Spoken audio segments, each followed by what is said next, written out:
Hai semua, yuk kita lihat tips interview CPNS 2021 dan 2022 terbaru. Ya, strategi yang akan meluluskan kalian mencapai dan hasil nilai maksimal dalam proses wawancara. Ya, tes wawancara adalah merupakan bentuk seleksi kompetensi bidang. Peserta ujian yang berhak mengikuti wawancara adalah peserta yang dinyatakan telah lolos seleksi SKD. Peserta dinyatakan berhak ikut pada seleksi bidang jika berhasil melewati ambang batas dan mengikuti passing grade yang lanjut. Apa pertanyaan yang diajukan dalam wawancara yang paling sering ya? Ya, ini pada kepribadian, bidang pekerjaan, etos kerja atau semangat ya, dan problem solving, kemampuan menyelesaikan suatu masalah. Kemudian, apa yang perlu kita persiapkan? Ya, terkadang meskipun kita sudah maksimal dengan baik, namun perasaan grogi, tegang, sehingga meningkatkan denyut jantung dan akhirnya mengurangi kepercayaan diri, membuat jawaban yang kita persiapkan jadi kurang maksimal. Maka untuk sedari mungkin latihan persiapan ini dengan teman Anda, satu interviewer, satunya pewawancara atau interview, dan Anda akan menjawabnya. Ini untuk melatih kepercayaan diri Anda bagaimana bisa menjawab dengan bagus dan baik. Yang paling penting dalam wawancara interview adalah Anda mengenali diri Anda sendiri, atau bisa dengan analisis SWOT ya, atau strength, weakness. Kenali kemampuan, kelebihan, dan kekurangan Anda. Kalau misalnya apa kelebihan Anda, jawab dengan percaya diri. Anda orang yang tepat waktu, disiplin. Ingat, jawaban tidak harus dan tidak hanya diucapkan, tetapi perlu dibuktikan dengan kasus dan contoh yang nyata. Kenapa Anda disiplin? Apa sebabnya? Boleh ditanyakan di kantor, Pak. Setiap hari sebelum jam 8 atau jam masuk kantor, saya sudah berada di kantor itu jam 7.00. Apa yang Anda lakukan jam 7.00? Langsung saya persiapkan bahan-bahan kerja yang tertunda kemarin dan mempersiapkan sebaik mungkin. Mungkin itu jawaban yang paling tepat. Anda harus berikan contoh kasus. Ini misalnya, permisalan. Jika Anda disiplin, berikan contoh bahwa Anda itu disiplin.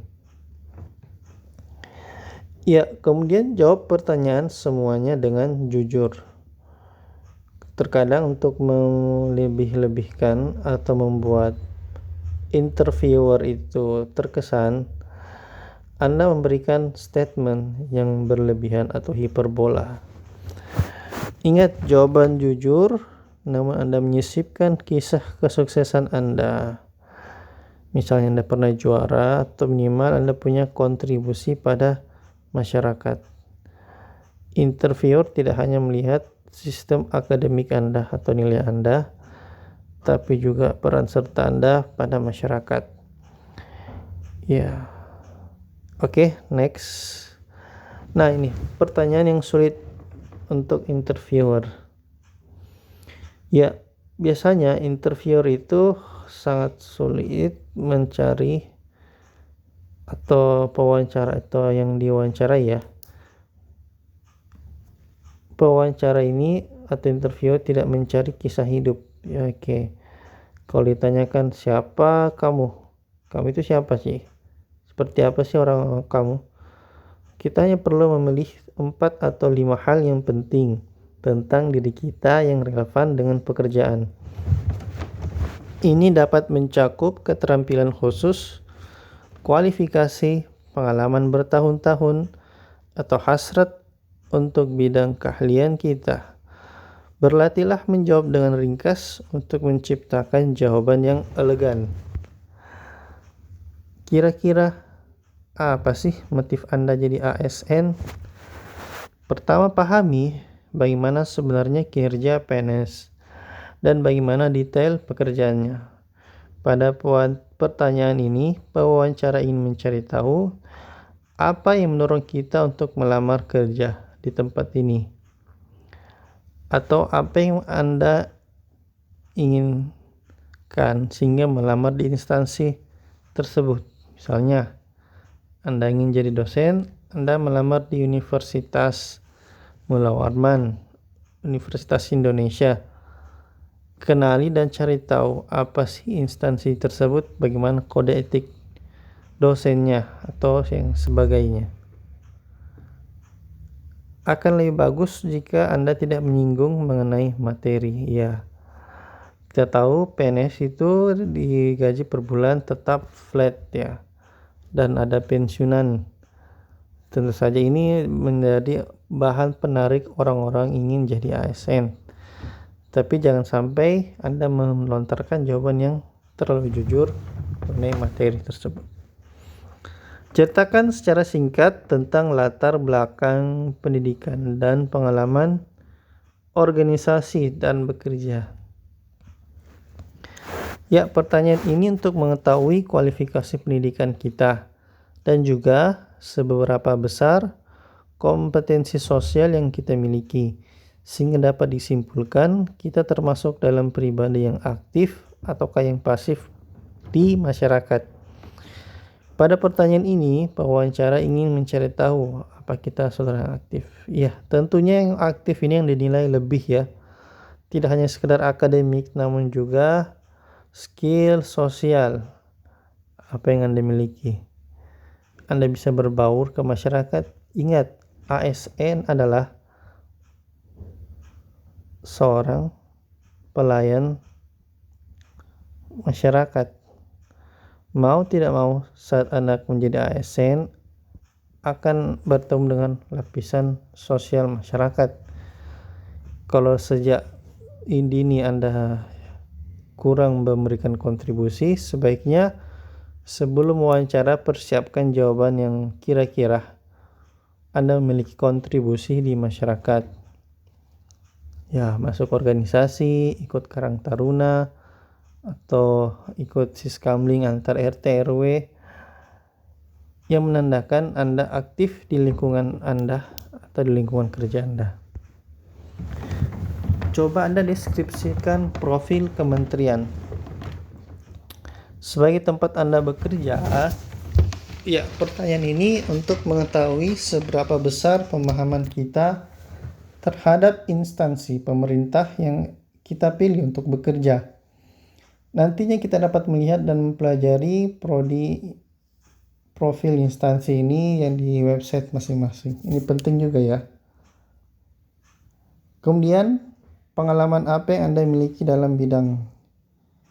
Ya, ceritakan tentang usaha atau kerja keras Anda sehingga mencapai progres dalam mencapai tujuan.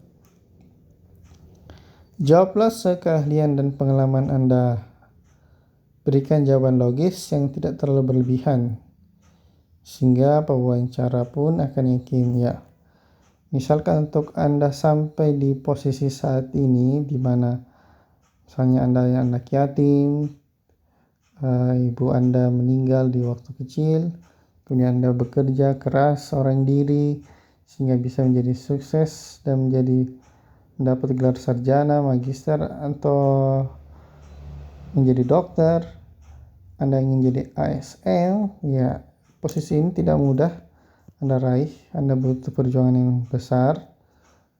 Ya, mungkin seperti itu contohnya ya, contoh kasusnya, tapi jangan Anda berlebihan. Karena interviewer ya juga tahu bahwa Anda ini pandai bermulut manis, berkata-kata indah. Apakah Anda memahami kode etik di profesi Anda? Ya, pertanyaan ini dimaksudkan untuk mencari tahu apakah kita benar-benar memahami tanggung jawab dan profesi yang kita geluti. Jadi kalau Anda daftar dokter, pelajari kode etik dokter, perawat, dan sebagainya. Ya, ini sering diajukan. Apa sih kemampuan yang Anda miliki? Kelebihannya apa? Ya, sebutkan kemampuan yang kita bisa mendukung lembaga atau instansi di bidang yang dilamar. Pakar karir Margaret Bui mengungkapkan bahwa perlunya jawaban spesifik mengenai kelebihan yang kita kaitkan dengan persyaratan yang lembaga dan perusahaan tersebut. Hitung pengalaman kita dan buat cadangan setiap jawaban dengan contoh relevan dari peran kita sebelumnya. Misalnya Anda ahli di bidang IT ya, dan lembaga ini atau perusahaan atau instansi yang dalam kemudian lagi mencari peranata komputer ya. Jadi Anda buat dan hitung dengan angkanya dan buat cadangan setiap jawaban dan contoh relevan. Jadi sebelum Anda mendaftar ini, pernah tidak Anda melakukan pekerjaan yang berhubungan dengan IT? Misalkan membuat website, membuat coding, ya Anda ahlikan dan ini, ya Anda relevankan skala keahlian Anda dihitung 1 sampai 10. Oke. Apa kelemahan Anda? Jawablah kelemahan kita serta usaha yang telah kita lakukan untuk mengatasi kelemahan tersebut. Sebutkan 3 kelemahan atau hal yang perlu dikembangkan lagi. Selanjutnya, menurut penasihat karir Dasya Arom, ya, yang mendasari kita bahwa hal-hal tersebut merupakan kelemahan kita dan jelaskan untuk memperbaiki dan mengatasi sifat tersebut. Jangan lupa dengan contoh konkretnya. Iya. Kemudian, mengapa Anda meninggalkan pekerjaan Anda sebelumnya? Ya, jawab dengan jujur, namun singkat dan jelas. Jangan menceritakan konflik pribadi dengan perusahaan tempat kita bekerja, andai pun itu ada. Kemudian jelaskan situasi ketika Anda memimpin atau bekerja dalam tim. Pastikan bahwa kita menjawab pertanyaan tersebut dan menghindari indikasi bahwa kita senang memerintah. Sebaiknya kita harus menjadi pendengar yang baik, memiliki pemikiran yang strategis, serta berpengalaman luas. Apa pendapat rekan kerja Anda terhadap diri Anda? Tetaplah dengan jawaban singkat. Komentar yang menunjukkan karir, jangan menjawab dengan yang bertele-tele dan berlebihan. Kemudian, apa target jangka panjang Anda? Sebagaimana pertanyaan sebelumnya, sebaiknya mempelajari dulu targetnya. Apa yang akan Anda lakukan dalam 10 tahun ketika masuk ke instansi tersebut? Ya. Di sini ditekankan antusiasme Anda. Kemudian, apakah Anda memiliki pertanyaan? Ya, menurut Lisa Laroy, salah satu pelatih karir di CareerWorks, bahwa pertanyaan ini merupakan peluang untuk mengungkapkan seberapa kita tertarik atau antusias terhadap instansi ini. Ya, waspada dengan jebakan pertanyaan. Oke, ini akan kita lanjut di part selanjutnya ya. Oke, semoga kalian lulus. Wassalamualaikum warahmatullahi wabarakatuh.